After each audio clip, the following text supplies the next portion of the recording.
శ్రీ లక్ష్మీ గణపతి ఆలయ నిర్మాణానికి మొదటగా గత 22 సంవత్సరాల క్రితం శ్రీ సింగిరెడ్డి సామిరెడ్డి సర్పంచ్గా చల్లరవీందర్ ఎంపీటీసీగా ఉన్నటువంటి సందర్భంలో ఈ విగ్రహం పురాతన విగ్రహం అనేది అలుగునూరులో బయటపడడం అనేది జరిగింది. అప్పటి నుంచి దానిని ఒక కుండీలో వేసి పూజలు అందుకునే విధంగా చేద్దామనేటువంటి ఆలోచన ఉన్న తరుణంలో ఇక్కడ భూసేకరణ అనేది జరగలేదు.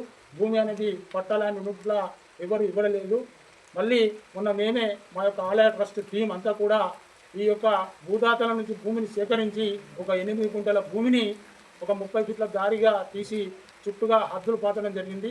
అప్పటి నుంచే ఈ వినాయకుడిని మన ఇక్కడ విగ్రహ ప్రతిష్టాపన గురించి ఏర్పాట్లు చేద్దామనేటువంటి ఒక ఆలోచన మా మనసులలో మెదలడం జరిగింది.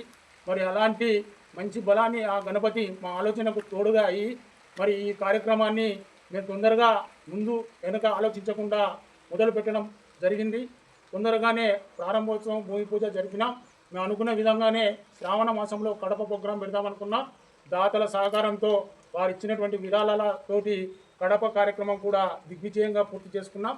మా ఆలయ ట్రస్ట్ తరఫున ఇచ్చినటువంటి మాట ప్రకారంగా కార్తీక మాసంలో విగ్రహ ప్రతిష్టాపన కార్యక్రమాన్ని చేయడానికి అందరం కూడా అంగీకరించి అందరం కూడా ఏకస్థులమై ఒకే ఒక లక్ష్యంతో ఈ విగ్రహ ప్రతిష్టాపన కార్యక్రమాన్ని నెరవేర్చాలనేటువంటి సదుద్దేశంతో మేమందరం కూడా ముందుండి నడిపించడం. మరి విరాళాలు కూడా మా యొక్క ట్రస్ట్ సభ్యులైనటువంటి సింగిరెడ్డి సామిరెడ్డి గారు అయితేంది, కంది రామచంద్రారెడ్డి గారు అయితేంది, కంది లక్ష్మీనారాయణ రెడ్డి గారు అయితేంది, జాపర ఇంకా తమ యొక్క శక్తి కొలది వారు ఇచ్చుకుంటూ ఇంకా దాతలను వారిని ఉత్తేజపరిచి వారి నుంచి విరాళాలు సేకరించడంలో నిమగ్నమైనందుకు వారికి ఆలయ ట్రస్ట్ తరఫున నేను శిరస్సు వంచి నమస్కరిస్తున్నాను.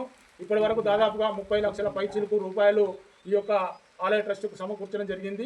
ఇప్పటి వరకు పని కూడా దాదాపుగా త్వరితగతిన పూర్తి చేసినటువంటి పని ఈ రోజుతో ఈ యొక్క గోపురం యొక్క మరియు గర్భగుడి మరియు మండపం యొక్క కార్యక్రమాలన్నీ కూడా మాకు పూర్తి కావడం జరిగింది.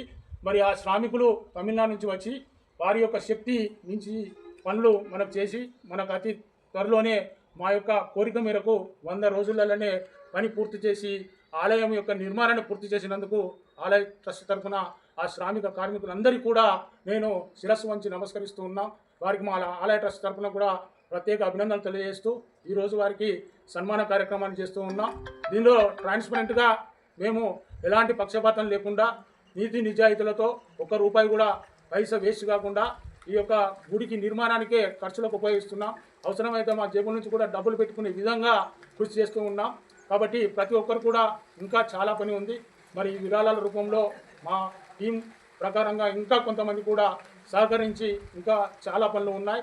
ఇంకా చిల్లర అంటే దాదాపుగా ఫ్లోరింగ్ పనులు కానీ ఈ యొక్క మండపానికి కావాల్సినటువంటి రైలింగ్ నిర్మాణం కానీ ఇంకా గ్రానైట్ కానీ కలర్స్ కానీ ఇవన్నిటికీ బయానా ఇవ్వడం జరిగింది. మరి మనం అందరం కూడా ఈ విరాళాలు తొందరగా ఇస్తే 6, 7, 8వ తారీఖున 8వ తారీఖు నాడ ఉదయం రోజున 8 గంటలకు విగ్రహ ప్రతిష్టాపన కార్యక్రమం ఉంటుంది. తర్వాత ధ్వజ స్తంభ కార్యక్రమం ఉంటుంది. తర్వాత నవగ్రహాల ప్రతిష్టాపన కార్యక్రమం ఉంటుంది. తర్వాత ఆ రోజు సంకష్టహర చతుర్దశి వినాయకునికి ఇష్టమైనటువంటి బుధవారం రోజున విగ్రహ ప్రతిష్ట చేయడం అనేది చాలా అభినందనీయం. ఇది తెలంగాణలో ఒక కాణిపాకంగా మన అలుగునూరు యొక్క గ్రామ ప్రజల యొక్క ఆయురారోగ్యాలు మరియు సమస్త తెలంగాణ ప్రజల యొక్క ఆయురారోగ్యాలు ఈ యొక్క గణపతి యొక్క ముఖ్య విశిష్టత ఏమైందంటే మేము చాలామంది ఇక్కడ కొంతమంది కోరికలు కోరుకున్నారు. సంతానం గారికి సంతాన లక్ష్మి వారికి ప్రసాదించడం జరిగింది. మన ఆలయం లోపల సంతాన లక్ష్మి విగ్రహాన్ని కూడా ఏర్పాటు చేయడం జరిగింది.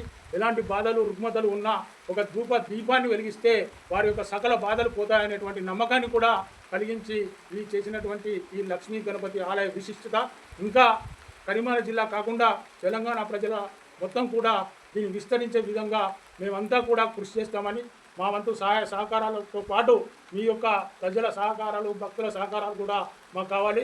దయచేసి అన్యత భావించద్దు. ప్రతి భక్తుడు కూడా మనకు దైవ సమానుడే. ఎవరిని దీనిలో ప్రతి ఒక్క రాజకీయ శక్తులను కాకుండా మేము అందరినీ కూడా దగ్గర పెట్టుకొని జరుపుతున్నాం. ఈ యొక్క ప్రతిష్టాపన కార్యక్రమానికి స్థానిక ఎమ్మెల్యే కానీ స్థానిక మంత్రులు కానీ మాజీ ఎమ్మెల్యేలు కానీ ఇక్కడ ఉన్నటువంటి కరీంనగర్లో ఉన్నటువంటి మొత్తం ఉన్నటువంటి సంస్థాగత వారందరినీ కూడా మేము సవినయంగా ఆహ్వాన పత్రిక త్వరలోనే ప్రచురం అవుతుంది.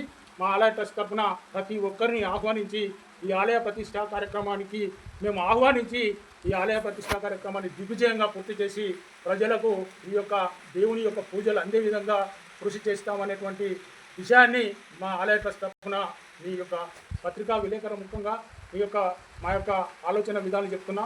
ఇంకా ఏమైనా ఆలోచనలు మా తరఫున ఏమైనా తప్పులు జరిగితే సదా భగవంతుని దయతో క్షమించి మమ్మల్ని అందరినీ కూడా ఇంకా మున్ముందుకు తీసుకుపోయి ఈ కార్యక్రమాన్ని దిగ్విజయం చేసే విధంగా సహకరిస్తారని ఆశిస్తూ సమస్త భక్తజనులందరికీ ఆలయ ట్రస్ట్ తరఫున ప్రత్యేక అభినందనలు ధన్యవాదాలు చేస్తున్నాను.